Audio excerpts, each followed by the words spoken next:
സുഗമോ ദേവി സീരിയലിൻ്റെ ഏറ്റവും പുതിയ പ്രൊമോ റിവ്യൂയിലേക്ക് എല്ലാ കൂട്ടുകാർക്കും സ്വാഗതം. ഇലക്ഷൻ പ്രചരണത്തിൻ്റെ ഭാഗമായി നടക്കുന്ന പ്രഭാവതിയാണെങ്കിൽ ചന്ദ്രമതിയെ കാണുന്നുണ്ട്. അപ്പോൾ രജനി പറയുന്നു, എന്തായാലും ചന്ദ്രമതി ആൻറ്റിയോട് വോട്ട് ചോദിച്ചേരെ, ബലരാമൻ്റെ ഭാര്യയോട് വോട്ട് ചോദിച്ചു എന്നുള്ളൊരു ന്യൂസ് പബ്ലിഷ് ആയിക്കോളും അമ്മ ചെല്ലാൻ പറയുമ്പോൾ പ്രഭാവതിയാണെങ്കിൽ അതും കേട്ട് ചന്ദ്രമതിയുടെ അടുത്ത് നിന്ന് വോട്ട് ചോദിക്കുന്നു. അങ്ങനെ ചന്ദ്രമതിയാണെങ്കിൽ കുറുക്കിക്കൊള്ളുന്ന മറുപടി പ്രഭാവതിക്ക് കൊടുക്കുമ്പോൾ ശരിക്കും ഉത്തരം മുട്ടി നിൽക്കുന്നു. ഇനി അധികം നേരം ഇവിടെ നിൽക്കേണ്ട, നമുക്ക് പോകാമെന്ന് പാർട്ടി പ്രസിഡന്റ് പറഞ്ഞ് കൂട്ടിക്കൊണ്ട് പോകാൻ ഒരുങ്ങുന്നതിൻ്റെ ഇടയ്ക്ക് VDF പാർട്ടിക്ക് വോട്ട് കൊടുക്കുമെന്ന് പറഞ്ഞിട്ട് ഒരു പക്ഷവും KDF പാർട്ടിയുടെ സപ്പോർട്ട് പറഞ്ഞ് ഒരു പക്ഷവും രണ്ട് പക്ഷമായിട്ട് അവിടെ നിന്ന് ബഹളം ഉണ്ടാക്കാൻ തുടങ്ങുന്നു. അതിനിടയ്ക്കാണെങ്കിൽ പ്രഭാവതിയെ കെട്ടിപ്പിടിക്കാൻ ഒരു അമ്മ വരുന്നു. ആ അമ്മ ദേഹത്ത് പിടിക്കുന്നത് ഇഷ്ടപ്പെടാഞ്ഞ് പ്രഭാവതിയാണെങ്കിൽ പിടിച്ച് തള്ളി ആ അമ്മ വീഴാനൊരുങ്ങുന്ന സമയത്ത് ചന്ദ്രമതിയും കൂട്ടരും കൂടി അവരെ പിടിച്ചു നിർത്തുന്നു. അത് ഭയങ്കര പ്രശ്നമായി മാറുന്നു. അതായത് പാവപ്പെട്ട സ്ത്രീ ദേഹത്ത് പിടിച്ചതുപോലും അവർക്ക് ഇഷ്ടപ്പെട്ടില്ല. ഇതാണ് പ്രഭാവതിയുടെ യഥാർത്ഥ സ്വഭാവം എന്ന് പറഞ്ഞ് ചന്ദ്രമതി അവരെ അപമാനിക്കുന്ന സമയത്ത് ഇനി അധിക നേരം ഇവിടെ നിൽക്കേണ്ടെന്ന് പറഞ്ഞ് പാർട്ടി പ്രസിഡന്റ് അവരോടൊരു മാപ്പ് പറയിപ്പിച്ച് കൂട്ടിക്കൊണ്ടു പോകുന്നുണ്ട്. എങ്കിലും രാത്രി പ്രഭാവതിയെ പാർട്ടിയിൽ നിന്നും പ്രസിഡന്റ് വിളിക്കുന്നു. അതായത് പ്രഭാവതി കാണിച്ചത് തെറ്റായിപ്പോയി, നിങ്ങളൊരു സാധാരണ സ്ത്രീയല്ലെന്നും നിങ്ങൾ ചെയ്യുന്ന ഓരോ തെറ്റുകുറ്റങ്ങൾ KDFൻ്റെ മേലായിരിക്കും പഴിയായി വരുന്നത്. നിങ്ങൾ വന്ന് കാലു പിടിച്ചതിൻ്റെ പേരിനാണ് നിങ്ങൾക്ക് ഈ ഇലക്ഷന് മത്സരിക്കാൻ ഒരു സീറ്റ് തന്നത്, അത് മറക്കരുതെന്നൊക്കെ പറയുമ്പോൾ പ്രഭാവതി ചോദിക്കുന്നു, എന്താ സാർ കാര്യം, എന്താണെന്ന് നിങ്ങൾക്കറിയില്ലേ? ഇന്ന് ഇലക്ഷൻ പ്രചരണത്തിനിടയ്ക്ക് എന്തിനാണ് നിങ്ങളൊരു പാവം സ്ത്രീയെ തള്ളി മാറ്റിയത്? അവരുടെ വിയർപ്പും അവർ വന്ന് കെട്ടിപ്പിടിക്കുന്നതും ഐറ്റമുള്ള നിങ്ങൾ എന്തിനാ മത്സരിക്കാൻ വേണ്ടിയിട്ട് വന്നത് എന്നൊക്കെ പറയുമ്പോഴത്തേക്കും പ്രഭാവതി തെറ്റ് മനസ്സിലാക്കി മാപ്പ് ചോദിക്കുന്നുണ്ട്. ആ സമയത്താണ് TV ന്യൂസിൽ ദേവികയുടെ ഇലക്ഷൻ പ്രചരണത്തിൻ്റെ ഭാഗമായി ഒരു ഇൻ്റർവ്യൂ കാണുന്നത്.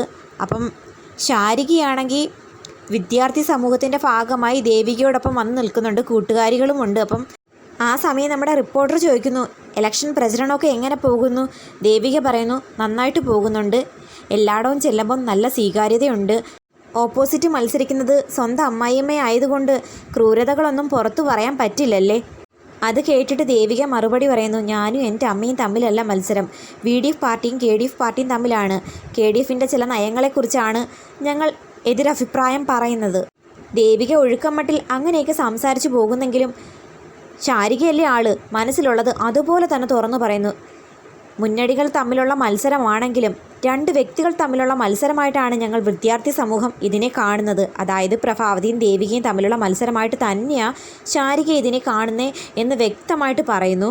നമ്മൾ സ്ത്രീകളിൽ പലരും മറ്റു ചില സ്ത്രീകളുടെ തടവറയിലാണെന്ന് കുത്തി പ്രഭാവതിയെ തന്നെ ധ്വനിച്ചു പറയുന്ന സമയത്ത് പ്രഭാവതിയും രജനിയും TV ന്യൂസ് വഴി ഇതെല്ലാം കേൾക്കുന്നുണ്ടായിരുന്നു. ഒന്നാമത് പാർട്ടി പ്രസിഡന്റ് പ്രഭാവതിയെ വിളിച്ച് വഴക്ക് പറഞ്ഞതിൻ്റെ ദേഷ്യത്തിനിരിക്കുന്ന സമയത്താണ് ശാരിക ഇങ്ങനെയൊക്കെ പറയുന്നത്. കിട്ടിയ അവസരം എന്നെ കുറ്റപ്പെടുത്താൻ അവൾ പ്രയോഗിക്കുകയാണെന്ന് പ്രഭാവതി പറയുന്ന സമയത്ത് രജനി പറയുന്നുണ്ട്, ദേവിയേക്കായും സൂക്ഷിക്കേണ്ടത് ഇവളെയാണ്, ഇവളുടെ ചില നേരത്തെ സംസാരം എനിക്ക് പോലും അങ്ങോട്ട് ഇഷ്ടപ്പെടാറില്ല, പിന്നെ ഞാനൊന്നും പറയുന്നില്ലെന്നേ ഉള്ളൂ. ദേവികയ്ക്ക് അനുകൂലമായി സംസാരിക്കുന്നതിനോടൊപ്പം ശാരിക പ്രഭാവതിയെ കുത്തി പറഞ്ഞതുകൊണ്ട് തന്നെ പ്രചരണമൊക്കെ കഴിഞ്ഞ് തിരികെ കൂട്ടുകാരിയുമായി വീട്ടിലേക്ക് നടന്നു പോകുന്ന ശാരികയെ വഴിയരികിൽ കുറേ ഗുണ്ടകൾ പിടിച്ചാക്രമിച്ച് വണ്ടി കയറ്റിക്കൊണ്ടുപോകുന്നു. കൂട്ടുകാരിയെ തള്ളിക്കളഞ്ഞതിന് ശേഷം ഈ വിവരം പേടിച്ച് വിറച്ചുകൊണ്ട് നമ്മുടെ കൂട്ടുകാരിയാണെങ്കിൽ രാധികയോട് വന്ന് പറയുന്നു. രാധിക ഇത് കേട്ട് ആകെ പേടിക്കുന്നുണ്ട്. പ്രഭാവതിയെ കുറ്റപ്പെടുത്തി സംസാരിച്ചതുകൊണ്ട് പ്രഭാവതിയുടെ ആൾക്കാരായിരിക്കും ശാരികയെ തട്ടിക്കൊണ്ടുപോയേ എന്നേ ആദ്യം ആരും വിചാരിക്കുള്ളൂ. ചിലപ്പോൾ അരുന്ധതി പറഞ്ഞിട്ട് ത്യാഗരാജൻ്റെ ആൾക്കാർ തന്നെ ശാരികയെ തട്ടിക്കൊണ്ടു പോകാനും ചാൻസ് ഇല്ലേ? കാരണം ദേവികയുടെ വിജയത്തിന് വേണ്ടിയിട്ടാണ് ഇങ്ങനെ ഒരു തട്ടിക്കൊണ്ടു പോകലെന്ന് അറിയുമ്പോൾ ശാരികയും അതിന് മൗനസമ്മതം തന്നെ കൊടുക്കുകയുള്ളൂ. ദേവികയുടെ വിജയത്തിന് വേണ്ടി ഇനി അരുന്ധതിയും ത്യാഗരാജനും കൂടി ഒപ്പിക്കുന്ന കെണി ആയിരിക്കുമോ എന്തോ പ്രഭാവതിയെ കുറ്റക്കാരിയാക്കി ചെമയിക്കാൻ. കാരണം ഇലക്ഷൻ പ്രചരണത്തിൻ്റെ ആദ്യ പടി എന്നോണം പ്രഭാവതി ഓട്ടോറിക്ഷയിൽ പോയി ദേവികയെ കുറ്റപ്പെടുത്തി സംസാരിക്കുന്നത് ഒരു വലിയ ന്യൂസായിരുന്നു. അത് അരുന്ധതിക്ക് തീരെ ഇഷ്ടപ്പെട്ടതുമില്ല. നന്ദൻ നിൽക്കുന്നത് പോലും നോക്കാതെ പ്രഭാവതിയെ കുറ്റപ്പെടുത്തി സംസാരിക്കുകയും ചെയ്യുന്നു. അതിൻ്റെ എല്ലാം ചുരുക്ക് ഈ രൂപത്തിൽ പ്രയോഗിച്ചതാകുമോ എന്നും അറിയില്ല. എന്തായാലും എല്ലാവരും സംശയിക്കുന്നത് നമ്മുടെ പ്രഭാവതിയാണ്. രാധിക പോലും പ്രഭാവതിയെ കുറ്റപ്പെടുത്തി സംസാരിക്കുന്നു. മര്യാദയ്ക്ക് എൻ്റെ മകളെ വിട്ടയക്കണമെന്ന് പ്രഭാവതിയെ വിളിച്ച് പറയുന്ന സമയത്ത് പ്രഭാവതിയാണെങ്കിൽ ആരുടെ മുമ്പിലും തല കുനിക്കുന്ന സ്വഭാവക്കാരിയല്ലല്ലോ. എൻ്റെ മകളെ തിരിച്ചു തരാൻ പറയുമ്പോൾ സൗകര്യമില്ല, പോയി കേസ് കൊടുക്കാൻ പറയുന്നു. അങ്ങനെ ഈ ന്യൂസ് അറിഞ്ഞ് സിദ്ധാർത്ഥനും രജനിയും ഗിരീഷും എല്ലാവരും വന്ന് നമ്മുടെ പ്രഭാവതിയോട് ചോദിക്കുന്നു. അപ്പം സിദ്ധാർത്ഥനോട് പ്രഭാവതി പറയുന്നുണ്ട്, ആ പെൺകുട്ടിയെ അന്വേഷിക്കുമെന്ന് വേണ്ട, അവൾ അല്ലേലും ഒരു അല്പ അഹങ്കാരിയാണ്, അവളെ അന്വേഷിക്കാൻ പോകണ്ടെന്നാണ് എൻ്റെ ഒരു അഭിപ്രായം. അതും കൂടി കേൾക്കുമ്പോൾ സിദ്ധാർത്ഥൻ സംശയിക്കുന്നത് പ്രഭാവതിയെ തന്നെയാണ്. പ്രഭാവതി അറിഞ്ഞുകൊണ്ട് ശാരികയെ തട്ടിക്കൊണ്ടുപോയി എന്ന് തെറ്റിദ്ധരിക്കുന്നു.